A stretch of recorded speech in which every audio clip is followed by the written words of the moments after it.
नमस्कार विद्यार्थियों, आइए इस वीडियो में हम हिंदी विषय के अंतर्गत पाठ 11 रोजी और निक्की, जिसकी लेखिका है महादेवी वर्मा जी, इस पाठ के बारे में हम जानकारी प्राप्त करेंगे। इन पाठ के रेखा चित्रों के माध्यम से लेखिका ने अपने बचपन की मधुर स्मृतियों एवं प्राणियों के स्वभाव को चित्रित किया है। देखिए बच्चों, यहाँ पर महादेवी वर्मा जी का आप फोटो देख रहे हो। महादेवी वर्मा जी का जन्म फर्रुखाबाद में सन 1907 में हुआ। इनके पिताजी का नाम गोविंद प्रसाद वर्मा, जो कि एक विद्वान और विचारक थे, तथा माता जी जो थीं वो भक्त हृदय और धर्मपरायण थी। पालतू जीवों पर इनका विशेष प्रेम रहा है। इनका देहांत 11 सितंबर 1987 को हुआ। जीवों के प्रति विशेष प्रेम को ही इस पाठ में दर्शाया है उन्होंने। आप लोग अभी पाठ को पढ़ोगे तो समझोगे यहाँ पर। ठीक है बच्चों, आइए इनके बारे में थोड़ी और जानकारी हम लोग प्राप्त करते हैं।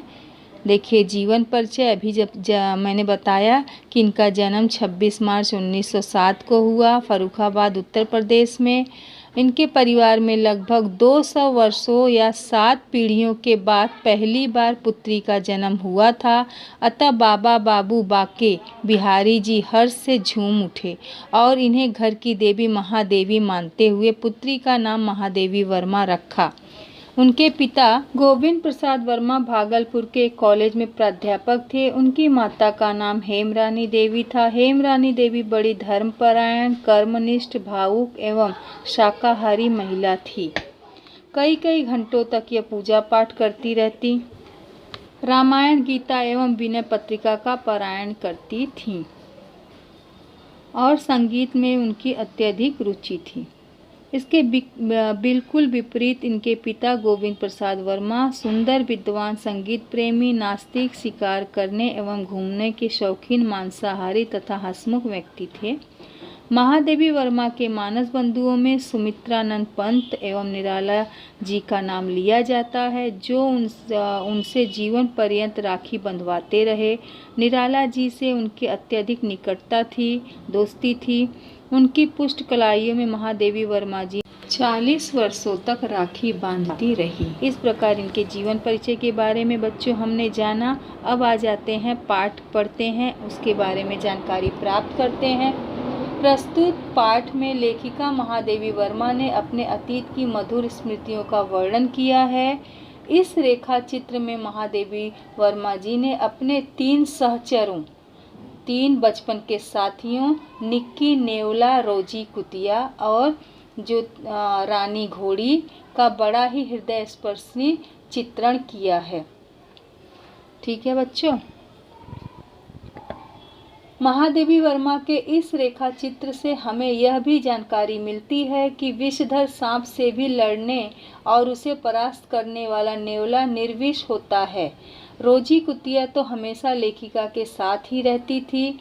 इस रेखा चित्र के माध्यम से महादेवी वर्मा ने यह स्पष्ट किया है कि स्नेह का व्यवहार करने से पशुओं के सहज व्यवहार को भी आश्चर्यजनक रूप से बदला जा सकता है।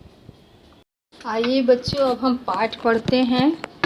मेरे अतीत बचपन के कोहरे में जो रेखने संपूर्ण महत्व के विविध रंगों में उदय होने लगती हैं, उनके आधारों में 3 ऐसे जीव हैं जो मानव समष्टि के सदस्य न होने पर भी मेरी स्मृति मतलब याद में छुपे से हैं। वे हैं निक्की नेवला, रोजी कुतिया और रानी घोड़ी। रोजी की जैसे ही आंखें खुली वैसे ही वह मेरे 5वें जन्मदिन पर पिताजी के किसी राजकुमार विद्यार्थी द्वारा मुझे उपहार रूप में भेंट कर दी गई। उपहार मतलब गिफ्ट। हम लोग कहते हैं ना, जन्मदिन पर गिफ्ट देते हो ना आप लोग। स्वाभाविक ही था कि हम दोनों साथ ही बढ़ते रहे। रोजी मेरे साथ दूध पीती, मेरे खटोले पर सोती, मेरे लकड़ी के घोड़े पर चढ़कर घूमती और मेरे खेल कूद में साथ देती। रोजी सफ़ेद थी, किंतु उसके सुडौल कानों के कोने, पूंछ का सिरा, माथे का मध्य भाग और पंजों का अग्रांश, अग्रांश का मतलब होता है आगे का अंश, आगे का भाग, पंजा के आगे का भाग, कत्थई रंग का होने के कारण कत्थई किनारी वाली सफ़ेद साड़ी की सबल रंगीनी का आभास मिलता था। वह छोटी पर तेज तैरियर जाति की कुतिया थी। प्रश्न पूछा जा सकता है, रोजी किस जाति की कुतिया थी? हम सब ने उसे ऐसा साथी मान लिया था कि जिसके बिना न कहीं जा सकते थे न कुछ खा सकते थे। सबसे छोटा भाई तो हमारी व्यस्तता में साथ देने के लिए बहुत छोटा, परंतु मैं, मुझसे छोटी बहन और उससे छोटा भाई दोपहर भर बयां चिड़ियों के घोंसले देखते, बबुल की सूखी और बीजों के कारण बजने वाली छिमियां बीनते घूमते रहते। घूमते घूमते थक जाने पर हमारा प्रिय विश्रामालय का मतलब होता है जहाँ पर विश्राम करते हैं वैसा जगह। विश्रामालय दो शब्दों को मिलाकर बना एक शब्द है, विश्राम धन आलय। एक आम के वृक्षों से घिरा सूखा पोखर, आप लोग गांव में जाते हो तो देखते हो ना पोखरा कैसा होता है, जिसका ऊंचा कगार पेड़ों की छाया में 8-9 फुट और खुली धूप में 4-5 फीट के लगभग गहरा था। कई आम के पेड़ों की शाखाएं लंबी नीची और ऊंचे पोखर पर झूलती थीं। सूखी पत्तियों ने झड़-झड़ कर सूखी गहराई को कई फुट भर डाला था। हम डाल पर बैठकर झूलते रहते। घूमने के क्रम में यदि हमें कोई मकोई का पौधा या करौंदे की झाड़ी फूली फली मिल जाती तो नंदनवन की प्रतीति होने लगती। हमारे इस भ्रमण में रोजी निरंतर साथ देती थी। जब हम डाल पर बैठकर झूलते रहते, वह कगार के सिरे पर हमारे पैरों के नीचे बैठी कूदने के आदेश की आतुर प्रतीक्षा करती रहती। जब हम पोखर की परिक्रमा करना मतलब चारों ओर घूमना, वह हमारे आगे आगे मानो राह दिखाने के लिए दौड़ती, और जब हम मकोई और करौंदे एकत्र करने लगते तब वह किसी झाड़ी की छाया में बड़े विरक्त भाव से बैठी रहती। गर्मी के दिनों में आम के पेड़ों से छोटी बड़ी अंबियां हवा के झोंके से नीचे गिरती रहती और पत्तियों की सरसराहट भरे समुद्र में से उसे वह खोज लाती।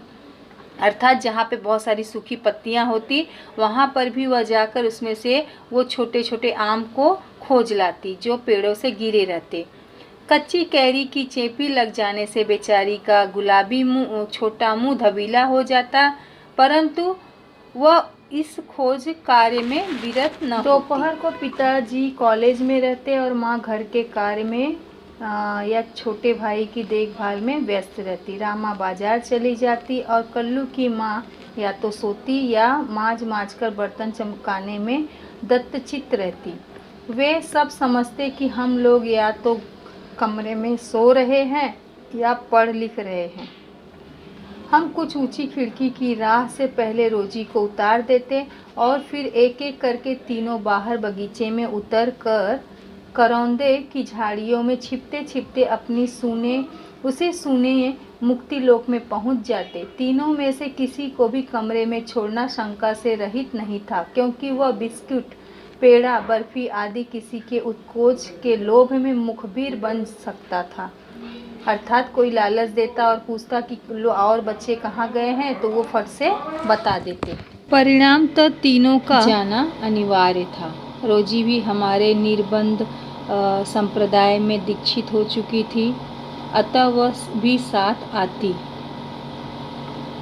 हमारे अभियान के रहस्य को इतना अधिक समझ गई थी कि दोपहर होते ही खिड़की से कूदने को आकुल होने लगती। आकुल होना मतलब बेचैन होना, जल्दबाजी करने लगना, और खिड़की से उतार दिए जाने पर नीचे बैठ मनोयोगपूर्ण हमारा उतरना देखती रहती। कभी खिड़की से कूदते समय हम में से कोई उसी के ऊपर गिर पड़ता, पर वह ची करना भी नियम विरुद्ध मानती थी। मतलब इन लोगों का वह इतना सहयोग करती थी। ऐसे ही एक स्वच्छंद विचरण के उपरांत जब हम आम की डाल पर झूल झूल कर अपने संग्रहालय का निरीक्षण कर रहे थे, तब एक आम गिरने का शब्द हुआ। मतलब कहीं से आम गिरा, इन्हें ऐसा आहट मिला। रोजी नीचे कूदी। कुछ देर तक वह पत्तियों में न जाने क्या खोजती रही। फिर हमने आश्चर्य से देखा कि वह मुंह में किसी जीव को दबाए हुए ऊपर आ रही है। उस कुलबुलाते जीव को भी सुरक्षित हम तक ले आई। आकार में वह गिलहरी से बड़ा न था। भूरा चमकीला रंग, काली कत्थई आंखें, नरम नरम गुलाबी नन्हा मुंह, रोए में छिपे हुए नन्ही सीपियों से कान, सब कुछ देखकर हमें वह एक जीवित नन्हा खिलौना सा जान पड़ा। रोजी ने उसे हौले से कब पकड़ा था, परंतु बचने के संघर्ष में उसको कुछ खरोंच लग गई थी। उसे पाकर हम सब इतने प्रसन्न हुए कि उसे लेकर हम तुरंत घर की ओर भागे।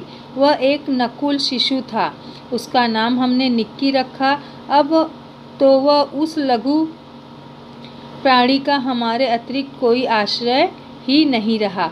उस समय की उत्तेजना में हम अपने अज्ञात भ्रमण की बात भी भूल गए, परंतु माँ ने यह नहीं पूछा कि वह छोटा जीव हमें कहाँ और कैसे मिला। उन्होंने जीव जंतुओं को न सताने के संबंध में लंबा उपदेश देने के उपरांत उसे नकुल माता पिता के पास बिल में रख आने का आदेश दिया। इस प्रकार बच्चों, अगर कोई छोटा जीव, कोई प्राणी मिल जाता है तो हमें यही कोशिश करना चाहिए कि हमें उसके माता पिता के पास उसे सौंप देना चाहिए। तो ये बच्चे भी नकुल शिशु के बिल में निवासी माता पिता की खोज में अनिच्छापूर्वक मतलब बिना मन के निकल पड़े। खोज में असफल होकर निराश से अधिक प्रसन्न लौटे। प्रसन्नतापूर्वक हमने अपने खिलौने के छोटे बॉक्स को खाली कर उसमें रुई और रेशम रुमाल बिछाया। फिर बहुत अनुनय, विनय और सब आदेश मानने का वचन देकर रामा को उस रुई की बत्ती से दूध पिलाने के लिए राजी किया। इस प्रकार हमारे लघु परिवार में एक लघुत्तम सदस्य सम्मिलित हुआ। रामा की सतर्क देखरेख में वह कुछ दिनों में स्वस्थ और पुष्ट होकर हमारा समझदार साथी हो गया। पालने की दृष्टि से नेवला बहुत स्नेही और अनुशासित जीव है। वह अपने पालने वाले के साथ 24 घंटे रह सकता है। जेब में, कंधे पर, आस्तीन में, बालों में, जहाँ कहीं भी उसे बैठा दिया जाए, वह शांत स्थिर भाव से बैठकर अपनी चंचल पर सतर्क आंखों से चारों ओर की स्थिति देखता परखता रहता है। निक्की मेरे पास ही रहता था। लेखिका कह रही है ये बात। निक्की या तो मेरे दुपट्टे की चुन्नट में छिपा हुआ रहता या गर्दन के पीछे चोटी में छिपकर बैठता और कान के पास नन्हा मुंह निकालकर चारों ओर की गतिविधि देखता।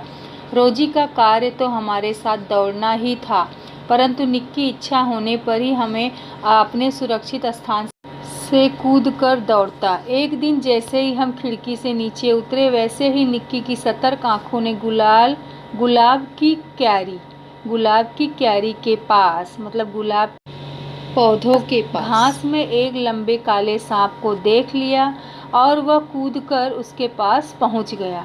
हमने आश्चर्य से देखा कि निक्की पिछले 2 पैरों पर खड़ा होकर सांप को मानो चुनौती दे रहा है और सांप भी हवा में आधा उठकर फुफकार रहा है। उस दिन प्रथम बार हमें ज्ञात हुआ कि हमारा बलिष्ठ भर मतलब छोटा सा निक्की कई फुट लंबे सांप से लड़ सकता है। उन दोनों की लड़ाई मानो पेड़ की हिलती डाल से बिजली का खेल था। सांप जैसे विषधर को खंड खंड करने की शक्ति रखने पर भी नेवला नितांत निर्विष है। निर्विष मतलब बिना विष का, विषहीन। यदि सांप चाहे तो उसे अपनी कुंडली में लपेटकर चूर चूर कर डाले, फन के फुत्कार से मूर्छित कर दे, परंतु वह नेवले के फूल से हल्केपन और बिजली जैसी गति से परास्त हो जाता है। इस प्रकार बच्चों, ये रोजी और निक्की पाठ आपको मैंने यहाँ पर पूरा विस्तार पूर्वक बताया, पढ़ाया, इसकी जानकारी दी।